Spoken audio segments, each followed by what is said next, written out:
మనోజ్ మోహన్ బాబు గారిని రెస్పెక్ట్ చేయట్లేదా, తల్లిదండ్రులను రెస్పెక్ట్ చేయట్లేదా? Action speak louder than words అండి. మన ప్రవర్తనను మనం కొడుకు ఇంట్లో ఉండొద్దు and. Correct your self, correct your self.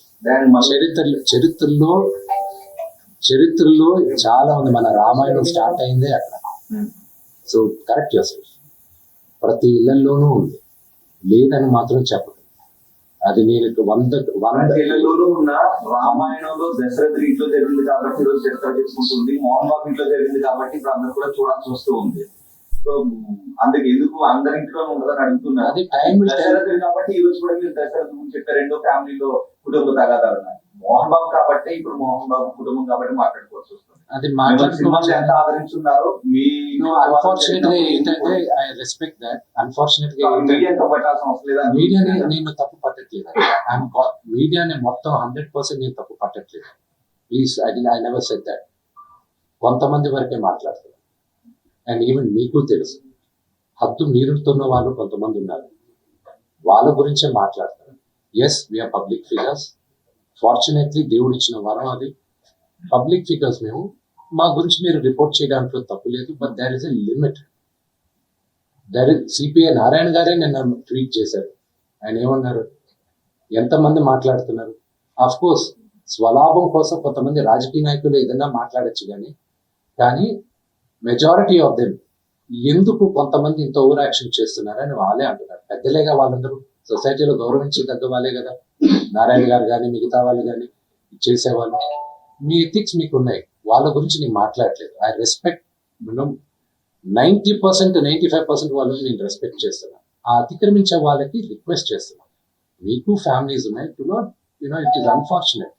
C, I have a father. Okay, he 70 years old.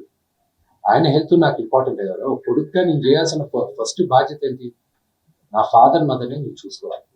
That is what my first concern.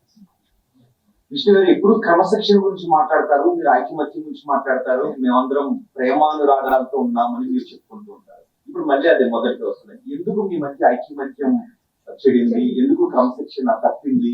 ఎందుకు ప్రేమాభిమానాల మధ్య ద్వేషం ఎందుకు వచ్చింది? Families are complicated. అదే ఎందుకు? I wish I knew I had an answer for it. దానికి జవాబు ఉంది. మళ్ళీ ఆ రెండు క్వశ్చన్స్ జరుగుతుంది. ఆస్తుల వివాహం. I wish I had an answer for it. ఒకవేళ ఆన్సర్ ఉన్నా కూడా నాకు నేను చెప్పడం నాకు ఇష్టం లేదు. But definitely not the marriage. రోజు టాయిల్ చేసి బాగా గొడవ చేస్తున్నావు. వినాయకుడిని కూడా ఆయన మా కోసం వస్తే అతన్ని కూడా నువ్వు కొట్టి అవమానించావు. లేదు, అది పొరపాటు. వినయ్ గారు నాకు అన్నలాంటి వాడు. మా నాన్న ఎప్పుడు చెప్తాడు, వినయ్ ఆయనకి మొదట పెట్టాను. అంత క్లోజ్ మా నాన్నగారు. ఆయన ఎప్పుడు ఎవరు చేయి చేసుకోలేదు. ఆయన ఎవరు పొరపాటు కూడా ఏమన్నా. ఆయన నాకు అన్నలాంటి వాడు. సో అది నాన్నగారు ఏం మాట్లాడారో దాంట్లో ఒకసారి క్లారిటీగా వినండి. ఆయన ఏం మాట్లాడారో ఆయన దాంట్లో క్లారిటీ ఉంది. దాని గురించి నేను ఎవరిని ఇవ్వాల్సిన అవసరం లేదు. ఓన్లీ దట్ వన్ కరెక్షన్ నేను చెప్పాల్సింది. వినయ్ గారికి నాకు ఉన్న సన్నిహితం దాదాపు ఒక 15 సంవత్సరాల నుంచి. ఆయన భారతదేశంలో గొప్ప గొప్ప స్థానాల నుంచి వచ్చారు, మీకు తెలుసు. అది నేను మీడియాలో చెప్పాల్సిన అవసరం లేదు. మీరందరూ కూడా ఆయన గౌరవిస్తారు. మీ అందరికీ తెలుసు ఆయన స్టేచర్ ఏంటో ఏంటి. ఒక అన్నలాంటి వ్యక్తి ఆయన నాకు. మా నాన్నగారే చెప్తారు ఆయన పెద్ద కొడుకు. సో దాని గురించి నేను ఎక్కువ చెప్పాల్సిన అవసరం లేదు. అండ్ ఆయన దాంట్లో చెప్పింది అది మీరు అర్థం చేసుకోవాలి.